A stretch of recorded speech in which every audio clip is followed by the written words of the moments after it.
بالکل ایسے سلیبس بنانے میں 4-6 ایجوکیشنسٹ کو بٹھائیں, ان کو کہیں جی آپ کریکولم ڈیزائن کریں اور کل سے ہم لاگو کر دیں گے, اور اس کے اندر ایک ٹاپک رکھ دیں روڈ سیفٹی کے والے سے. بالکل, اور ہم اگلے اس سال سے نہیں, ہم اگلے دن سے ہر کلاس میں پڑھانا شروع کر دیں گے. اس کا بھی فقدان ہے. سیکنڈ ای ہو گیا. اب تھرڈ ای ہے انفورسمنٹ. اچھا یہ سیکوینس میں ہے, پہلا ای انجینئرنگ, سیکنڈ ای ایجوکیشن, تھرڈ ای انفورسمنٹ. اب ہمارا سیکوینس, دنیا کا سیکوینس یہی ہے کہ سڑکیں بنائیں, ایجوکیٹ کریں, پھر آپ نے انفورس اتنا اس لیول پہ کرنا ہے کہ وہ بچ کے نہ جائیں, زیرو ٹالرنس ہونی چاہیے. ہم کیا کر رہے ہیں, ہم پہلے 2 ایز مسنگ ہیں, اور ابھی انفورسمنٹ کا خواب آ جاتا ہے, پھر ہم انفورسمنٹ کے اوپر پڑ جاتے ہیں. جیسے آج کل ماحول چلا ہوا ہے کہ جی بچے ہیں اس کو بھی پرچہ دے دیں, یہ کر دیں. سی ایم نے اچھا کیا, نوٹس لیا کہ ان کے اوپر FIR درج نہ کریں تو ان کو ایٹ لیسٹ آپ فائن کریں, وارننگ دیں, فرسٹ وارننگ دے دیں. تو انفارچونیٹلی ہمارے یہاں تینوں ایز جو ہے نا وہ انٹیکٹ نہیں ہے. اچھا آپ کو لگتا ہے تینوں ایز ہی انٹیکٹ نہیں ہے؟ ٹھیک ہے, تینوں ایز کے اوپر ہی کام نہیں ہو رہا. میری ریکویسٹ یہ ہے کہ آپ پہلا ای تو کرتے رہیں, وہ تو 8-10 سالوں کے منصوبے ہوتے ہیں سڑکیں. آپ سیکنڈ ای ایجوکیشن کا آج سے شروع کر سکتے ہیں. ابھی جیسا کہ آج کل یہ چل رہا ہے انفورسمنٹ کا, آپ ہیوی کمپین کریں, میڈیا کو یوز کریں, سوشل میڈیا کو یوز کریں, ایجوکیشن کے اداروں میں جا کے بچوں کو دیں. ہم جیسے لوگوں کو آپ یوز کریں, ہم تو والنٹیئرس ہیں, مشن کے طور پر کام کرتے ہیں. ہم لوگوں کو سکھائیں کہ روڈ کے اوپر کیسے چلنا ہے. تو یہ کام تو بہت ہی میس لیول کے اوپر آج سے شروع کر دینا چاہیے گورنمنٹ کو, پھر جا کے لوگوں کو پتہ چلے, پھر لوگوں میں اویئرنیس آئے گی, اور پھر اس طرح کی جو پرابلمز ہیں یا ایکسیڈنٹ جو ریٹس ہیں وہ کم سے کم ہونا شروع ہو جائیں گے. ہم کیا کرتے ہیں, ہم پہلی چیزوں پہ کام نہیں کر رہے ہوتے جہاں پہ لوگوں کو شعور دینا ہے, آگاہی دینی ہے, کیمپیننگ کرنی ہے, بچوں کو یہ چیزیں بتانی ہے. ہم آ جاتے ہیں ڈنڈا پکڑ کے, ہم کہتے ہیں ڈنڈا پکڑ کے آئیں گے تو شاید لوگ جو ہے نا سڑکوں پر ڈسپلن ہو جائیں گے. ایسے نہیں ہوتا, جو 70 سال سے بگڑے ہوئے ہیں وہ ایک دن میں صحیح نہیں ہو سکتے. یہ تھرڈ جنریشن ہے پاکستان بننے کے بعد.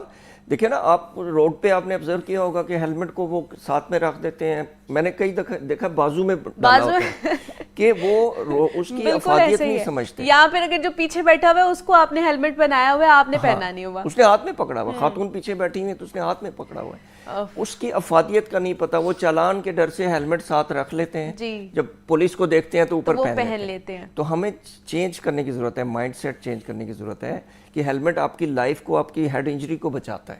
اچھا پھر ہیلمٹ کے اوپر بڑا انٹرسٹنگ چیز ہے پاکستان میں.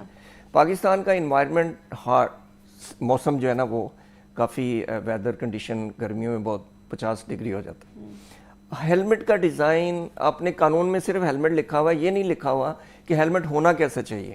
ٹھیک ہے, اب ہاف فیس ہیلمٹ گرمیوں میں لوگ ایزیلی پہن لیتے ہیں. اب وہ کام کریں جو یوزر فرینڈلی ہو, لوگ اس کو پہن کے کمفرٹ فیل کریں, نہ کہ وہ ایک کھوپڑا سا پہن لیں, نہ اس کو دائیں نظر آئے نہ بائیں نظر آئے, اور وہ چلان کے ڈر سے اس کو پہنے رکھیں. تو وہ نہیں, جب آپ کوئی قانون لوگوں کی یوزر فرینڈلی کر دیتے ہیں نا, لوگ خوشی سے اس پہ عمل کرتے ہیں. صحیح ہے, تو ان چیزوں کا بھی ہمیں خیال رکھنا چاہیے. اچھا اگر پہلے ای پہ آ جاتے انجینئرنگ کے اوپر, جیسے آپ نے ابھی کتاب بھی لکھی ہے بولتی سڑکیں, اس کے لیے آپ کو بہت ساری ریسرچ کرنی پڑی ہوگی, پاکستان کا موازنہ کرنا پڑا ہوگا باقی ممالک کے ساتھ کہ وہاں پر کیا سسٹم چل رہا ہے پاکستان میں, وہ ہے کہ نہیں ہے. اگر پہلی ای پہ بات کی جائے تو سڑکوں ٹریفک انجینئرنگ میں یہاں پر سب سے زیادہ آپ کو کیا خامیاں نظر آئی ہیں جس کی وجہ سے ایکسیڈنٹ ریٹس زیادہ ہوتے ہیں؟ دیکھیں پہلا ای جو ہے وہ انجینئرنگ, روڈز کی انجینئرنگ ہے. ہمارے یہاں روڈز جو بنتی ہیں, آپ کچھ عرصے سے جو ہے وہ کچھ روڈز جیسے یہ رنگ روڈز ٹائپ کی سڑکیں ہیں, وہاں پہ ہر طرح کی ٹریفک کا جانا منع ہے ایک اسپیسیفک گاڑیوں کے لیے. تو یہی دنیا کا سٹینڈرڈ ہے کہ دنیا بھر میں روڈ یوزر کی پروویژن ہوتی ہے. اگر آپ نے ایک ہی روڈ بنانی ہے, اس میں لینز آپ نے ڈیفائن کر دینی ہے کہ یہ لین جو ہے بائکرز کے لیے, یہ لین ہیوی ٹریفک کے لیے. ہمارے یہاں پرابلم یہ ہے کہ آپ جی ٹی روڈ پہ چلے جائیں, انہوں نے بائکرز کی لین بنائی اور وہ ادھر بائکس چل ہی نہیں رہی. اس کی وجہ کیا ہے, انہوں نے بائکرز کی لین بنائی فیروز پور روڈ کی, اگر آپ بات کر رہی ہیں فیروز پور روڈ پہ انہوں نے اسی سڑک کو کاٹ کے ایک لین بنا دی. تو وہ جو آلریڈی نیرو روڈز ہیں, سڑک اتنی کھلی نہیں ہے کہ وہاں ٹریفک روانی سے چل سکے, اس کا آدھا حصہ کاٹ کے آپ نے وہ بنا دیا. آپ سڑک کو ایکسٹینڈ کریں, اس کے لیے الگ لین بنائیں, بلڈ کریں, پھر وہاں پہ بیریئرز ایسے ہوں کہ بائک والا ادھر جا ہی نہ سکے, انفورسمنٹ تب کریں, وہاں کیمرے لگے ہوں جو ادھر جائے گا تو اس کو فائن ہو جائے گا. تو یہ نہیں بناتے نا ہم لوگ, تو صرف وہ ایک انہوں نے کس مقصد کے, اب وہ ختم ہو چکا ہے, کیونکہ وہ لانگ ٹرم نہیں ہوتا نا. جب آپ کوئی ایسا کام کرتے ہیں جس کو آپ نے مطلب بہت تھاٹ پروسیس کے ساتھ نہیں کیا ہوتا, سسٹم کے ساتھ نہیں کیا ہوتا, دنیا کو دیکھ کر نہیں کیا ہوتا, تو آپ نے کہا جی وہ آرڈر آ گیا جی اس کو لائن بائکرز کی علیحدہ کر دو, انہوں نے علیحدہ کر دی. اب وہ علیحدہ کرنے کا کیا بینیفٹ ملے گا نہیں ملے گا اس کے اوپر نہیں سوچا گیا.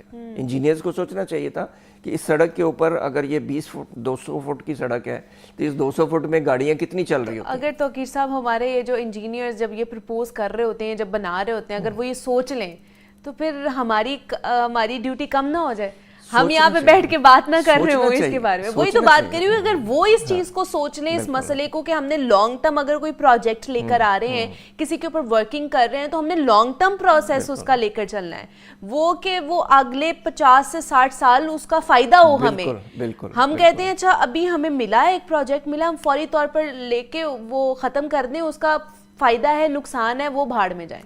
اصل بات یہ ہے میم کہ شاہ کے, وہ کہتے ہیں نا شاہ سے زیادہ شاہ کے وفادار. اب کسی سی ایم نے یا کسی نے بھی کہا کہ یار یہ بائکرز کی لین علیحدہ ہونا چاہیے کیونکہ دنیا بھر میں علیحدہ ہے, سر کر دیتے ہیں, مسئلہ ہی کوئی نہیں ہے. بس وہ بجٹ اپروو کروایا اور اس میں سے کیا ہوا کیا نہیں ہوا یہ میرا سبجیکٹ نہیں ہے, لیکن لائن علیحدہ کر دی آپ نے اسی سڑک کو کاٹ کے. آلریڈی ٹریفک وہاں کنجسٹڈ ہے, اب آلریڈی وہ بہت زیادہ مصروف شاہراہ ہے وہاں, بالکل جی, اسی نے لنک کرنا ہے رنگ روڈ کے ساتھ, اسی نے آگے فیروزپور روڈ وہاں پہ قصور تک جانا ہے اس روڈ نے, وہاں پہ ہیوی ٹریفک ہوتی ہے, بسیں اس پہ چل رہی ہیں, ٹرک اس پہ چل رہے ہیں. آپ الگ روڈ نکالیں, 10-15 فٹ کی روڈ بائکرز کے لیے کر دیں, بیریئرز لگے ہوں. آپ موٹر سائیکل والے کو کوئی آپشن ہی نہ ہو کہ میں نے اس کے علاوہ کہیں جانا ہی نہیں, اب وہ اس کو آپ نے آپشن دے دیا ادھر چلے جائیں یا ادھر چلے جائیں. تو اس لیے روڈ انجینئرنگ بڑا رول پلے کرتی ہے, اسی سے آپ کو سٹارٹ لینا ہوتا ہے. وہ پہلا ای ہی اگر آپ کا ٹھیک ہوگا تو باقی ایز پر کام کرنا اور انفورسمنٹ کرانا زیادہ ایزیلی ہو جائے گا. اچھا دوسرا توقیر صاحب, کہا یہ جاتا ہے کہ جیسے اب آپ آدھے لاہور میں تو سگنل فری کوریڈورز بن چکے ہیں, وہ اس لیے بنائے گئے ہیں, جو ایک ہمارے سامنے آتی ہے بات کہ ایکسیڈنٹ ریٹ کم سے کم ہو اور ٹریفک جو ہے نا وہ اچھے طریقے سے روانی اس کی بہتر ہو, کنجیشن نہ ہو, ٹریفک رکے گی نہیں کسی سگنلز کے اوپر, تو وہ پولیوشن بھی کم ہوگی, باقی معاملات بھی ٹھیک ہو جائیں گے. آپ کو لگتا ہے کہ یہ جو سگنل فری کوریڈورز بنائے ہیں اس کی وجہ سے ٹریفک حادثات کم ہوئے ہیں یا زیادہ ہوئے ہیں؟ دیکھیں یہ وہی ہے کہ پہلا ای اگر آپ نے انجینئر کو ٹھیک کر لیا ہے تو یہ اچھا اقدام ہے کہ سگنل فری کوریڈور بنائے ہیں, لیکن اس میں بھی فلاز کہاں پہ ہیں. فلاز یہ ہے کہ آپ نے یو ٹرنز جو بنائے ہیں اسی کے اندر وہ زیادہ فاصلے پہ ہیں. اب لوگ بادر کرتے ہیں کہ جی میں 1-1.5 کلومیٹر سے آگے جا کے یو ٹرن لوں تو بہتر ہے میں وہیں سے مڑ جاؤں. بالکل, تو وہ سگنل فری بھی پھر وہاں پہ ناکام ہو جاتا ہے جب آپ کو یو ٹرنز جہاں پہ ریکوائرڈ ہے وہاں پہ نہیں ہے. تو یہ پھر آپ کا وہ پورے کا پورا پروجیکٹ ہی فیل ہو جاتا ہے نا. تو ہمارے ساتھ ایک کالر ہیں, محمد اکرم ہے, صادق آباد سے انہوں نے کال کیا. السلام علیکم.